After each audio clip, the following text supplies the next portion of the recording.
I have three sources with me today. I have this Anchor power bank that can provide PPS up to 5 amp, and I have this basis.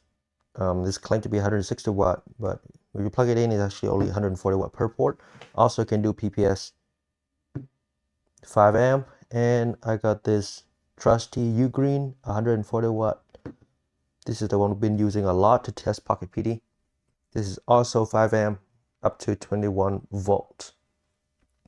Okay, and for PocketPD, we have same hardware for all three of these guys, but they're running different firmware. This is running version 1.1, 0.9.9, and 0.9.8 firmware versions.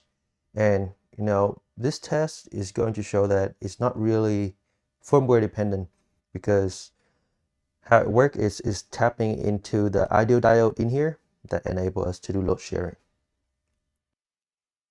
And for the test equipment, we are going to use this oscilloscope from Regal, and then we're going to use this load from Sequent. Okay, let's first plug in the Anchor power bank.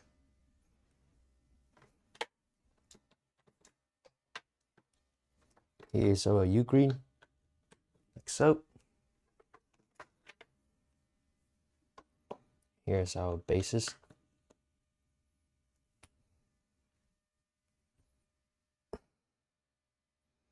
Right, for setting, let's adjust the current to, I'll go to 4 amp. And let's do starting voltage around 40 volt. This is an arc that we will select.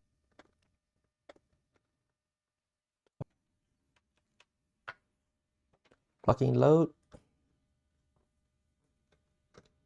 So this one connect directly into the load controller, the DC load. And here we are going to parallel all the connections.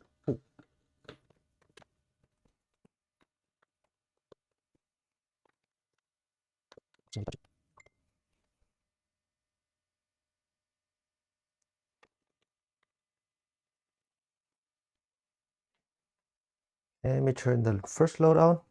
We're gonna do constant current, and let's do 3 amp.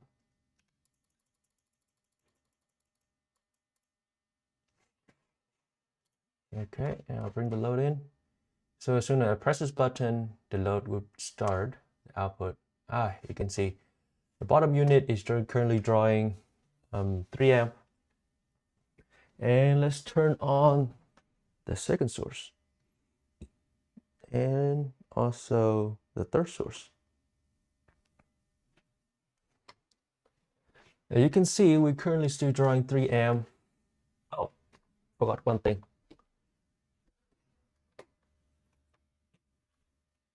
We got this hooked up to the scope.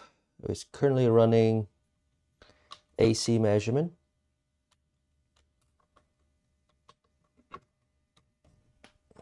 So you can see the noise ripple right now is going from -40 to 40, so about 80 millivolt peak to peak when we're drawing 3 amp sharing between 3 controller. Now the first one right now is handling most of the load, and if we adjust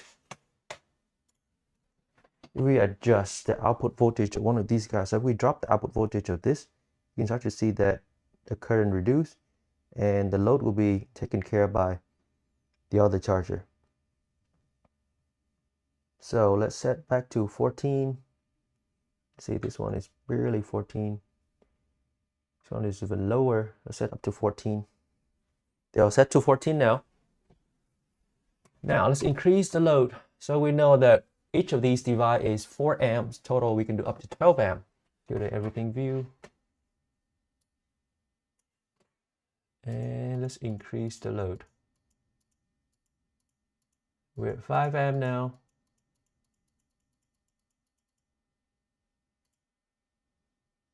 Are we drawing 5 amp? We are not. We'll turn off the load and turn it back on. Now we're drawing 5 amp. Oh, 6.6 amp. And let's redo 10 amp. Yep. The actual ripple is going down. And if we increase it to it to 11 and I click outside.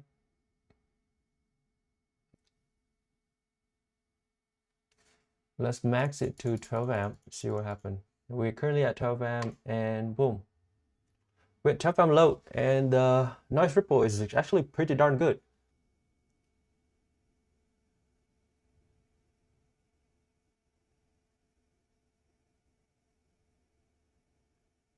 Here, increasing the request voltage, there's probably more drop across cable and the charger. Here we go. This guy taking more load now. You can increase 4 amp, increase the voltage 4 amp.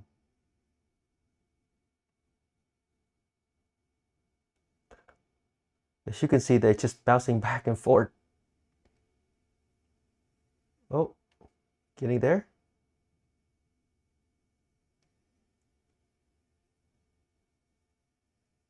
Okay, I call that good enough. We got 4 amp, 4 amp, 4 amp. It's pumping to this device right now. We're currently drawing about